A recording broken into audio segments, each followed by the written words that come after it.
Yeah, we'll leave the poll going for a little bit longer, but I just welcome everybody and thanks for joining us today. We're thrilled to dive into the topic of action learning. It's something we're both very passionate about, and why it really truly matters for organisations, and looking not only to solve most pressing challenges, but also in a way that cultivates growth, innovation and resilience. So keep answering the poll so we can get a sense of where you are in terms of your experience of action learning. And also, if you've got any questions that you'd like us to explore over this webinar, then please ask them in our questions section, which you can find in the 3 dots, I would imagine. But use that and submit any questions that you've got, and we'll go through them after the main presentation. And also, during there, please do feel free to use the chat if you've got any points or agree with anything that we go through, just to keep it a little bit more interactive. And at the end of this, we will send you a recording of the webinar as well, if you'd like that. So thanks for answering the poll. It looks like we've got a good mix from mainly people who have got some experience versus also some quite new to that. So we will get on. Go. So a little bit about action learning, and we are the #1 provider in the UK. We are founded in 1998, so quite a while ago, by Ruth Cook, who is our current managing director. And we have the largest independent network of action learning professionals in the UK. Our mission is to drive transformational learning through our different experiences, and we've got a world of experience in the sense of facilitation, both face-to-face and virtual. We do it across private sector, public, voluntary, and a lot around the cultural sectors in the UK, and we have been working globally as well. So we have trained and facilitated for a lot of clients, British Red Cross, British Council of Australia, Oxfam, Heineken, the Oxford University Press. So there's a real range of clients that we've worked with. And even our sort of high impact organisations around Barclaycard, Ernst & Young, Eurostar and NSPCC. So there's a wealth of experience we've had and companies we've worked with. So our commitment to transformation is not simply about training, it's about empowering organisations and people to navigate change, foster resilience and drive sustainable success through their learning, through action learning, and how they utilise that.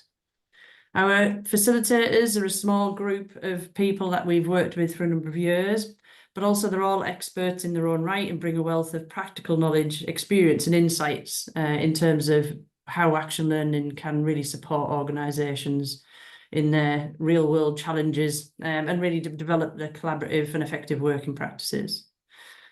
So that's Action Learning Associates. You've got 2 hosts today, myself. So I'm Charlotte Snowden, one of the directors here at Action Learning.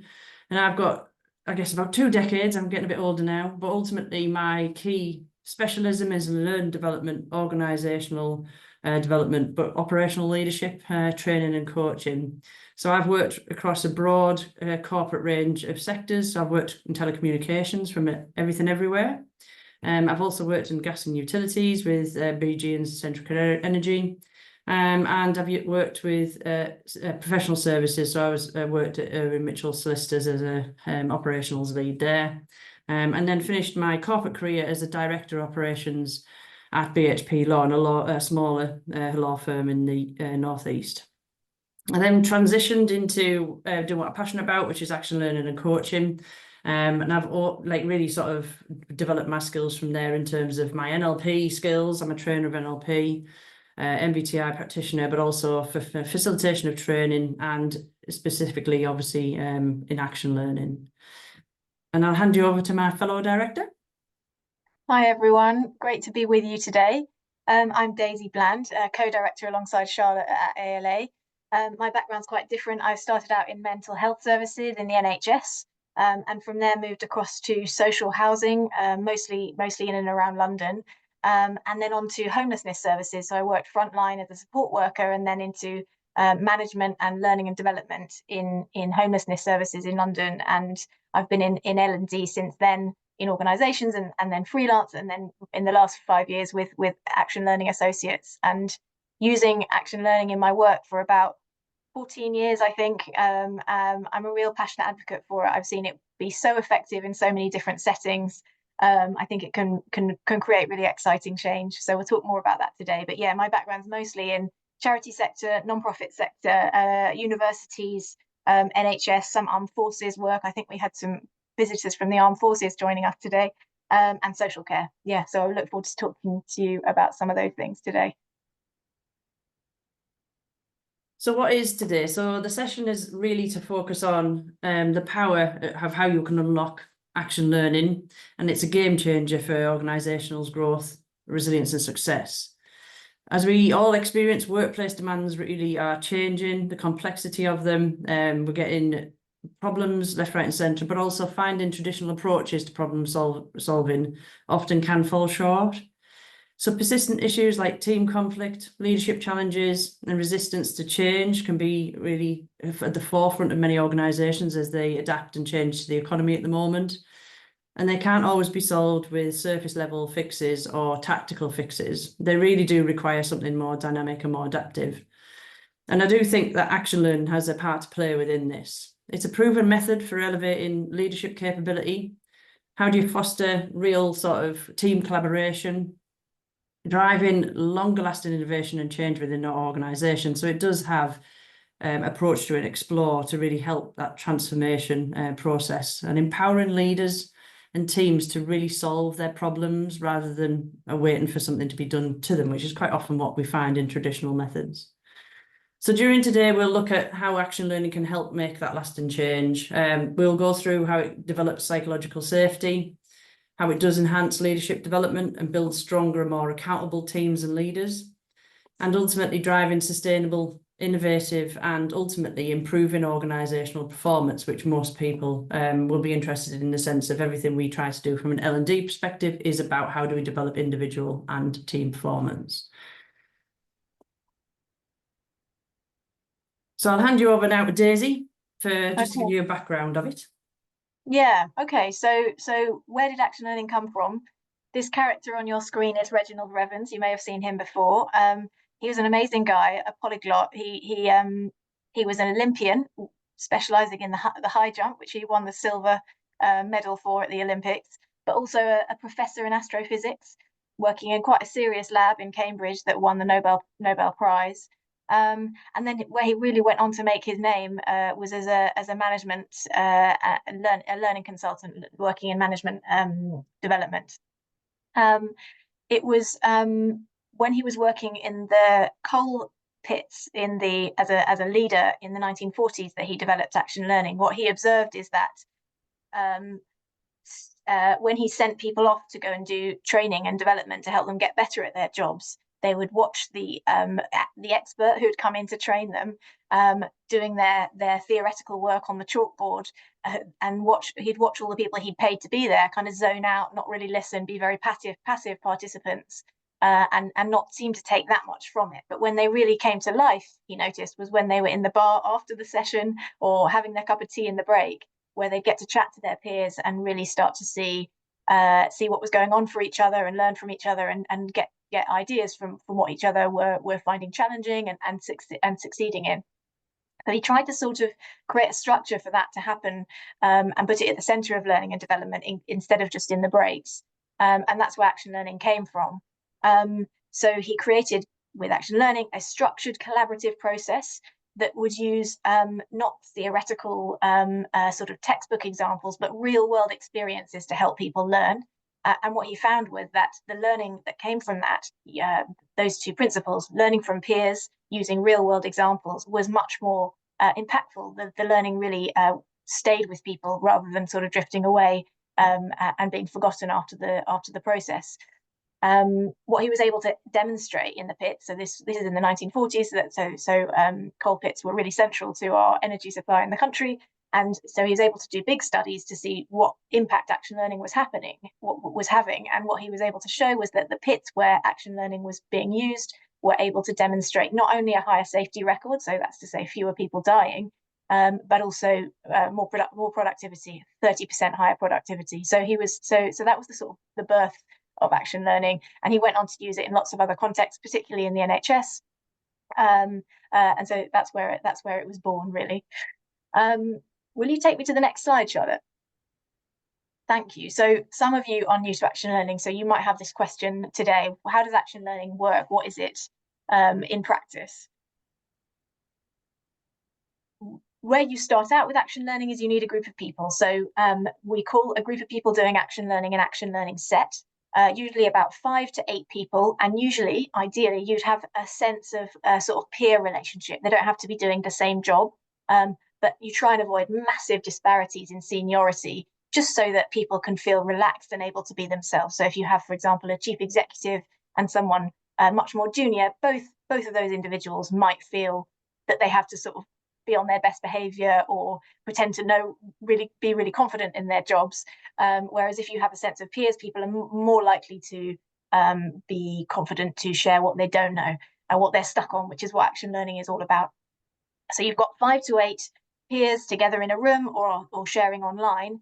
And then through a process that the facilitator will lead you through, you get to the point of being able to start to present problems.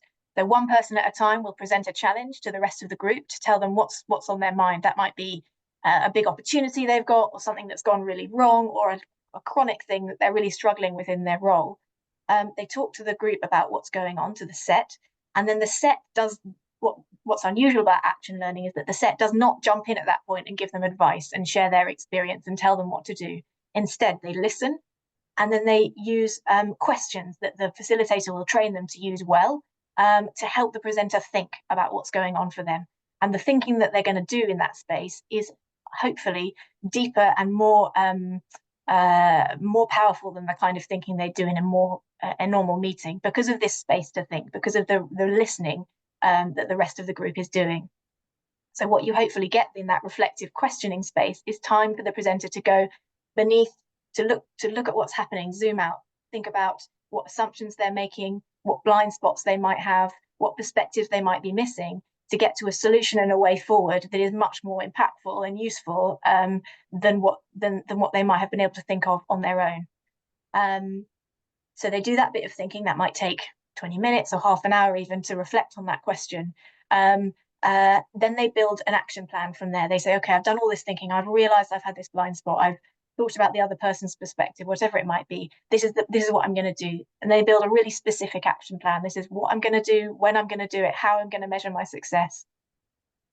Then you get to this second layer of learning that they're going to be able to have from the group, which is where the rest of the set, the action learning set, will start to reflect to the presenter what they've noticed while listening to the presentation. So they might share ideas they've had that the presenter hasn't mentioned so far. They might say that they've got experience that they can share that might be useful to them.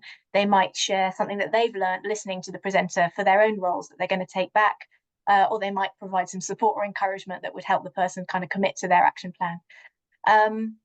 Then the third layer of learning comes from the fact that you're going to keep meeting. So the same group will meet usually 4 or 6 times, but sometimes for many years, to provide accountability for each other from meeting to meeting. So 6 to 8 weeks later, you meet again, and the people who have presented in the previous meeting will feed back to the group on what they've managed to achieve from the action plan that they committed to each time. So there's this loop of accountability that keeps the work moving forward.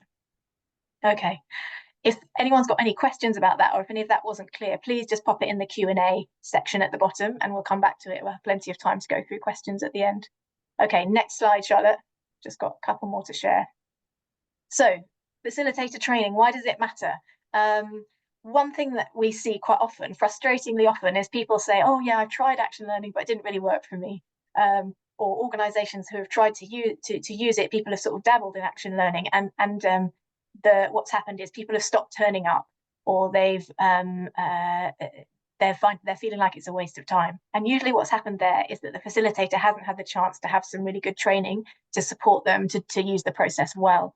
So the really common pitfalls we see of facilitators who haven't got the backup of good training are these ones listed here. So some facilitators struggle to set up a good sense of psychological safety. That's so core to how the group works. If people are going to talk about what they're finding most challenging in their jobs, or really struggling with, they need to feel safe in the space. And the facilitator's job is to set that up by building trust between the individuals there, by talking about confidentiality and setting up how that's going to work for the group, and then challenging issues as they come up so that people continue to feel safe through the work that they're doing together. So that's crucial and a common thing that people struggle with.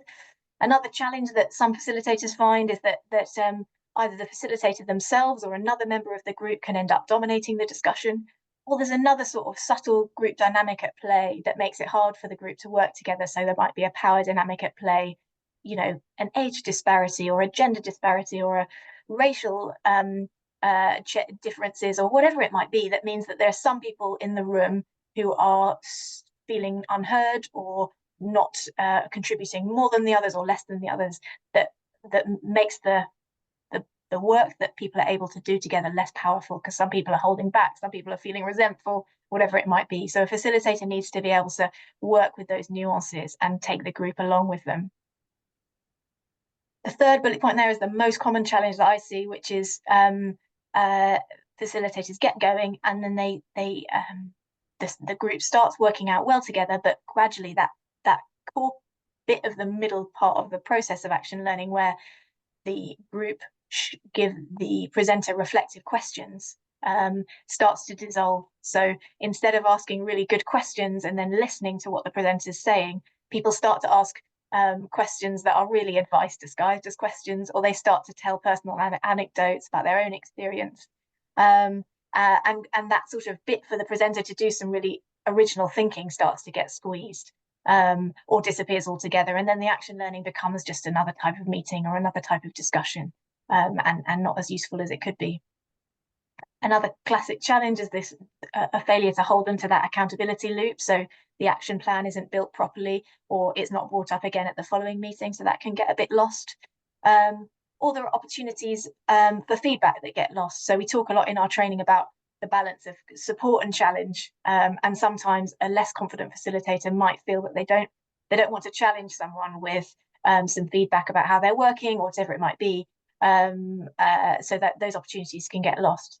So what happens if you put all of those together, or even just one or two of them, is that the participants who have put aside hours of their time to come and do action learning come away feeling like it's not that powerful, it's not that useful, it's all been a bit frustrating or awkward, or they didn't get anywhere with their thinking, and so they just, it stops happening. So those are the classic challenges. If you can just give me my last slide, Charlotte, I'll just try and talk about how the facilitator can avoid all of that.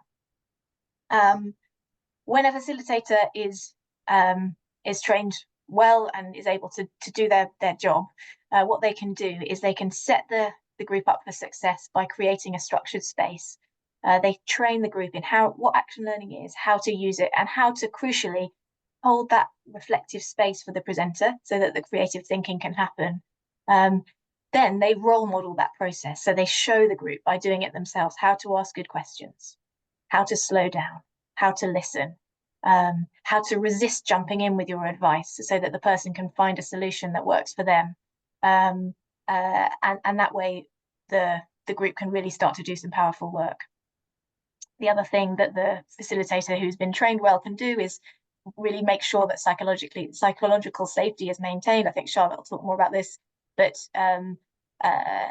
picking up on issues as they come up, speaking to the challenges in the room, speaking about the power dynamic, speaking about trust and confidentiality as you go through, to make sure that as challenging topics come up, the people continue to feel safe on that, on what's being discussed. They promote diverse perspectives, make sure everyone's being heard, handle any group dynamics as they come up, and support those accountable actions. So making sure that an action plan is built at the end of each session for each presenter, that can really be carried forward, and so that it's not just a talking shop, but something that has action in the real world. So that's the goal. That's what we want from action learning. That's what we want the facilitators that we train to be able to do. Okay, I'm going to hand back to Charlotte to think about what's the point of all this for organisations.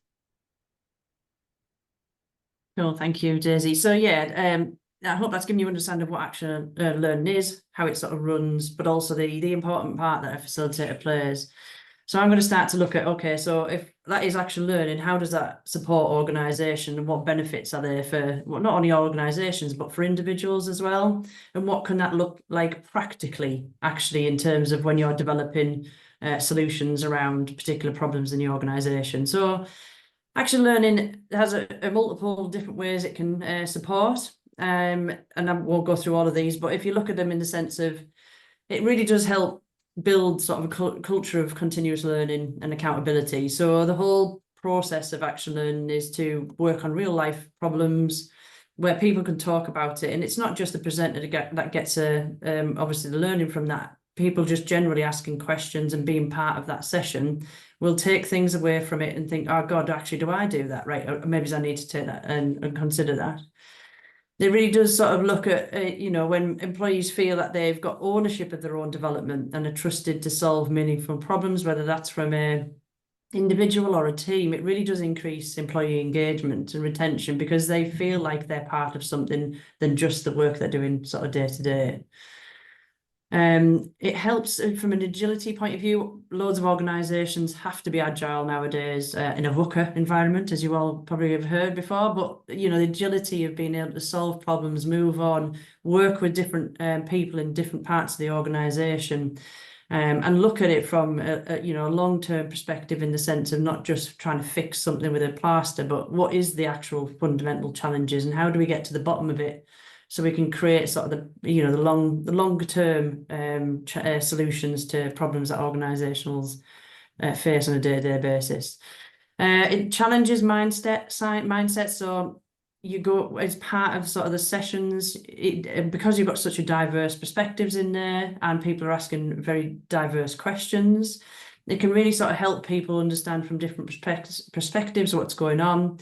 But it also, it does start to break down some of the barriers because people start to understand each other better from being part of those sets and those groups.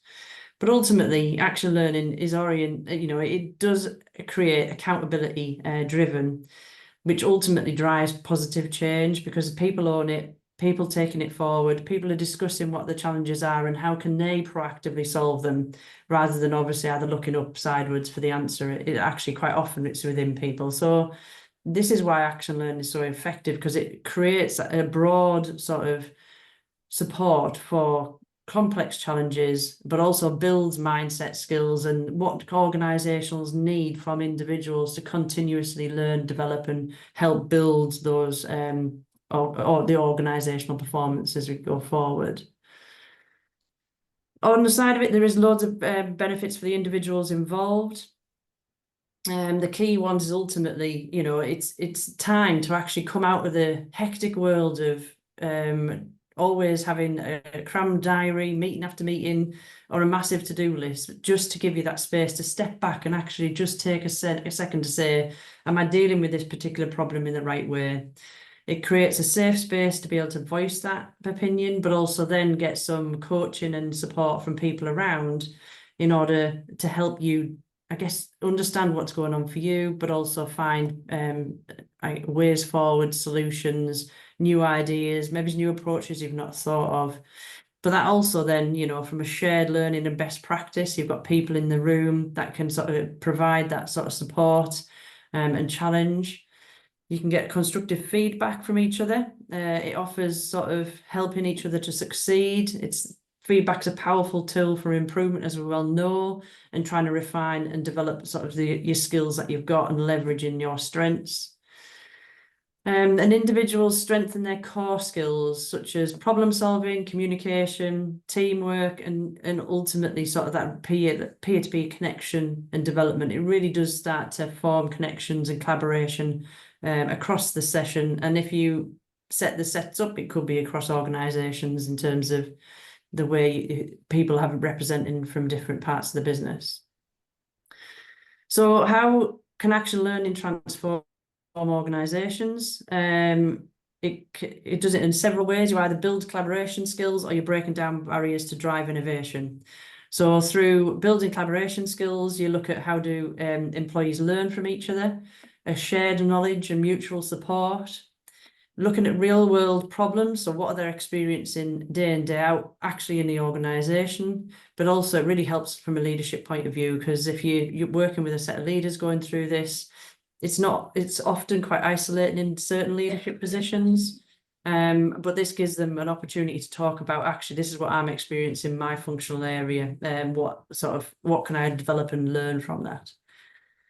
And then sort of breaking down barriers even. So you can work from a silo perspective. Quite often organizations I've worked in the past, different functions are very siloed in their way they operate. And actually, if you're trying to deliver a project that goes cross-functional, it's not always the easiest. So actually, action learning can really support by bringing those people together, forming teams, and actually helping to sort of create sort of the challenges. So we'll give you an example. So when I was in regulatory space, we were trying to deliver stuff to operationals area, but we were obviously had different views from operation or how that would work practically. So we had to create a team to sort of work together in an action learning set to find the best approach to sort of delivery of this. It can build resilience, so people will manage stress and adversity a lot better because they're not doing it on their own. They don't feel isolated. They don't feel like they can't talk about things. So it creates that opportunity to drive conversation about challenges that people are facing or the business areas are facing. But ultimately, you can work smarter and find creative ways. So it's not always about challenges. It could be that you want to brainstorm improvements, and how do you work with different functional areas and work on a project sort of specific element to try and brainstorm and get a better solution. So it can support in various different ways, but ultimately it helps teams feel empowered, collaborate, and really adapt and innovate in terms of the growth and creativity that's within organizations, or what's needed in order to take performance to a different level. A question that you quite often get asked is how and where do you apply it? So what could it actually support? These are the common ones we work with different organisations too. So we've developed it as part of leadership development programs, management development programs, to underpin and embed the learning as along you go. Same with inductions. You can use it as helping people to transfer into a business culture because they can talk about it and their journey as they progress through that sort of induction phase. You can look for how you can look at solve strategic problem solving for complex issues. So that's really about tackling specific strategic challenges, such as addressing customer pain points or responding to industry challenges. And these issues really do benefit from action learning in the sense of that, a group of people being able to talk about the challenges and have questions and reflections in order to drive a solution forward and actions. But yeah, creating a learning culture, it does really start to build the skills around reflection, development, and personal accountability to improve and go forward in terms of that. So there's various different ways you can apply it in the organisation, and we can help you with that. If you get a particular idea, you think it could work, then we can support that. So what do we do? So we do a range of action learning support. So we facilitate action learning sets. So if you've got a group of leaders or a project team that you would like support as part of their challenge or their development, we can actually facilitate the action learning sets for you. We do action learning facilitator training. We do our basic, and then we do an advanced level, which is the recognised by ILM. We are introducing next year a masterclass for trained action learning facilitators to take their skills to the next level. And we also do supervision for existing facilitators. Quite often you're individuals in organisations that are facilitating, so we wrap around that support in terms of that. So if you find any of these useful, then please let us know. We're going to ask you another question from a poll point of view, and say which in your organisation would be helpful, while we have a quick look at what questions that have come up. Please do pop any questions that you have from anything we've said or anything else about action learning into the Q&A at the bottom. I've got one here from Joe. we'll just take a minute if anyone wants to have a think about any questions that they have. That this is a nice opportunity to share a bit of expertise, not just from us, but I know there are other people here with good experience to share. So feel free to put any more questions in. Jay's asked, when facilitating the first set, how do you balance the competing needs of members to have a go and sometimes get it wrong with the need to maintain good quality non-directive questions? I find managing this balance essential to the success of groups experience, but it's tricky. Yeah, I completely agree with that, Jay. So this is this phase that facilitators go through of having to, you're training a group to use the process of action learning. So you've got to sort of teach them a little bit about what's a good open question, how does it work, to get them past the feeling of feeling like they've got to jump in with their advice. I mean, I think you're on the money with what you've suggested in your question, Jay, that it is a balance and a bit of a judgment call as you go along. I find that some people feel a bit taken aback by being corrected, by the facilitator and saying, oh, well, that question's a bit closed. So I try and keep it to a minimum in the first couple of rounds, but to intervene once or twice, just to give the group an opportunity to work together to take a question that might be a bit closed or directive and make it open. So I'd maybe ask another member of the set, can anyone else think about how we could ask that question in a more open way?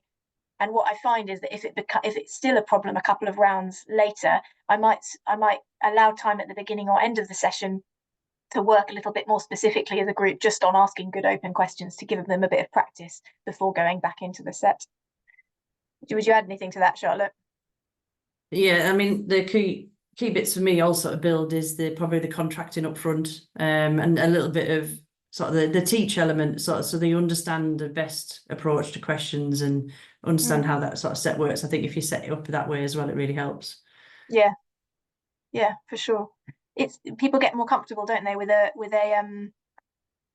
it feeling like a sense, using action learning as a place where you can try and fail. The whole point of the action learning space is something where they can try and fail and practice. So you want to set up that sense of it being fine to give something a go. Yeah.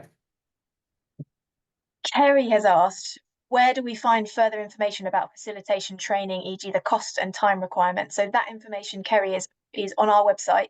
So we do two types of facilitator training, I should say. One is an open program that anyone can join as an individual, which we run about every 6 weeks roughly. So that's information and costs and times are all on our website. And we'll send the link out to you after the webinar, probably on Monday actually.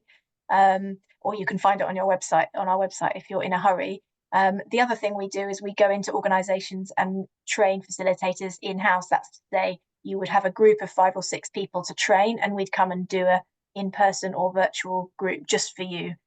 So that would be you'd come to us to ask about cost, but the time requirement is the same for both programs. It would be either 3 or 4 days, depending on whether it's in person or online. Is that okay, Kerry? Let me know if you've got any follow-up questions there. We run slightly shorter days online just because it's hard to concentrate for a long day. So we run that over 4 days if we're working online.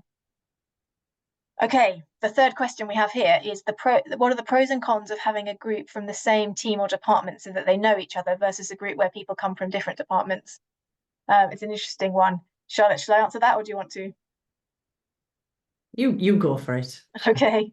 I would say there's benefits to both. So where people know each other, you've got hopefully that kind of trust established, and they can dive deeper sometimes because maybe they've got expertise to share. So you might find in the reflections round, that round's really helpful because people have got ideas to throw in because they know the situation the person's presented really well. The risks of having people know each other well is that there might be some existing dynamics at play. So you'd want to be really careful, not just in managing the dynamics in the room, but in setting it up beforehand in contracting to make sure that whoever agrees to be in that group, that trust is going to be possible, so that there's not an existing feud or something like that, or a big power dynamic that's going to make it really hard for the participants to relax and take part. On the converse, when you've got people from different departments completely don't know each other, you've got a really exciting opportunity to build new networks and new links and learn from perspectives that you haven't known before. So that can be great. It takes a little bit longer to build the trust but it does come quickly, and we would work with facilitators so that they know how to build that trust quite quickly in the first session or two, so that people can start to do that work together. So I mean, I see both work really well. Yeah. Anything to add, Charlotte? Yeah, they both work really well. The other way of doing it is project teams, and or when they come together, trying to find an approach to delivery of a certain aspect or challenges that facing us to go. That goes really well as well. And indeed, people who come from across sectors, right? You know, we do some groups where we've got, let's say, chief executives of different charities who are all coming together to have some time to think reflectively, and they don't know each other at all, or working to tackle the same issue. You know, lots of different people working on homelessness or working on climate change, trying to tackle issues across sectors. In fact, that's what we did in the military charities. We had groups of military individuals from different military organisations coming together to think about how to work effectively across that sector. So Sylvia is asked, yes, belonging to the same project can be considered as a peer relationship. Yeah, that's coming back to your comment, I think, Charlotte. Yeah, because ultimately it's a common problem you're trying to solve or a common outcome that you're trying to deliver. So it's creating that environment to ultimately have a very innovative and constructive conversation about common problems that might be coming up throughout the project and being able to help each other to solve them. So the only relationship that we watch or have caution about when you're doing sets is manager and relationship. So not being in the same session as your manager, for example, because actually that you might be more guarded in that sense. So we try, that's the only watch out. But if you've got a great relationship, then it can work. But we do sort of discourage that, don't we, Daisy? Yeah, although as you say, I've seen it work well where the trust is high in a team. Yeah. Great. Any other questions? Nope. There we are. Got a good variation in terms of what interests people most about action learning. So that's interesting to see. It's actually right across all of them. So there's not one that seems to be standing out. But if you've got any other questions, then please do give us. Oh, one last question. Here you go. What are the advantages of certification in action learning? Yeah, interesting. Do you mean training as a facilitator, or do you mean getting something with an external recognition?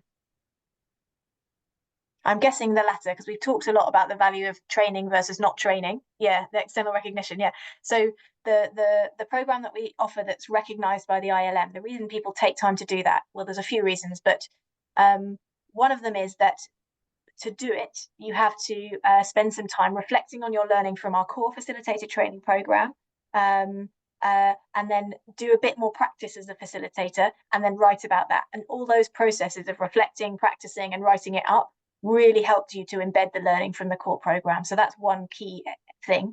That written piece is then assessed and externally moderated, which gets you some nice feedback that's helpful for your learning.